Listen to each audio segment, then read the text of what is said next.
Hi, everyone. This presentation is just going to talk a little bit more about what a professional learning community is. The what and the who for me kind of go hand in hand, and so I'm going to talk about both of those together. The book gives a definition of a PLC as an ongoing process in which educators work collaboratively in recurring cycles of collective inquiry and action research to achieve better results for the students. And so for me, the whole focus of my job is to help students learn and to help students achieve. And so I really like that this definition includes that. So kind of in my own words, it just involves a group of educators working together to enhance student achievement, really is what it is.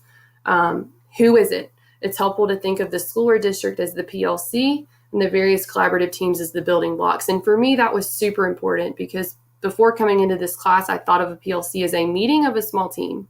So a meeting of a grade level, a meeting of a department, and that's definitely not what it is. A meeting is not nearly enough.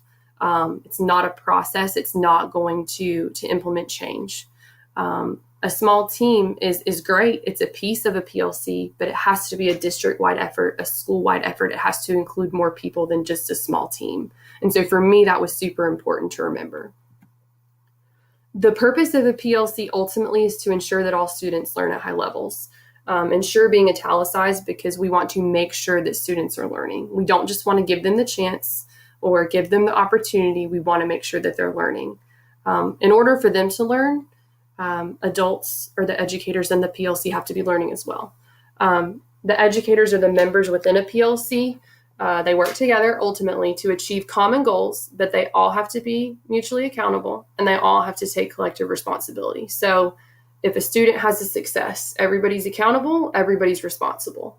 If it's seen that, maybe there's something to improve upon or a new strategy to try or a new process to help a student learn maybe a little bit better, everybody is accountable and everybody takes responsibility. That's super important to remember. A quote in the video, The Importance of PLCs, that I really liked says, "And all professional organizations have agreed that our best hope for improving schools is to focus on developing the capacity of the people within." And so, again, our students cannot learn if the educators, aren't capable and are learning as well.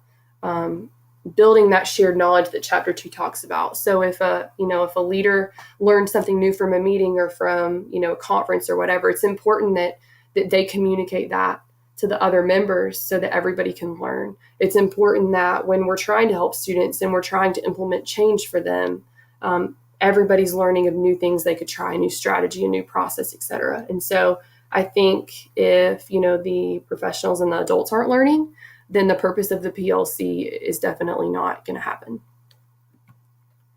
Some huge takeaways for me would be, number one, it was a lot less overwhelming for me to think of a PLC in terms of the 4 pillars of mission, vision, value, and goals. Mission, why am I in my job? Why do I want to help my students?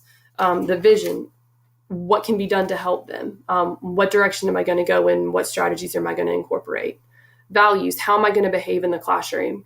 What am I going to say?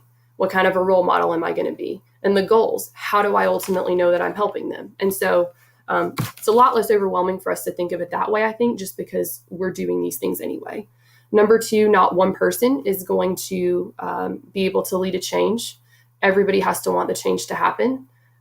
It's not enough for a principal or a coach to lead a meeting and want it to happen. Everybody's got to try. Everybody's got to implement. Number three, communication is key. Communication happens in the classroom when we're talking to students and helping them learn.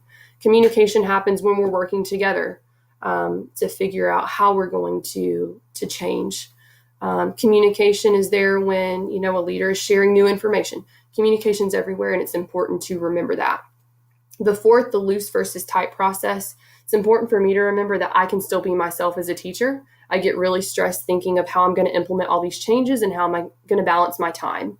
And ultimately, while the process is tight, meaning we have to work together, we have to, have common goals, etc., I can still, have my personality and keep my teaching style. And I can incorporate new strategies and, implement those the way that I see fit. And so for me, that's super important to remember. I can still be myself and do a good job with the PLC process.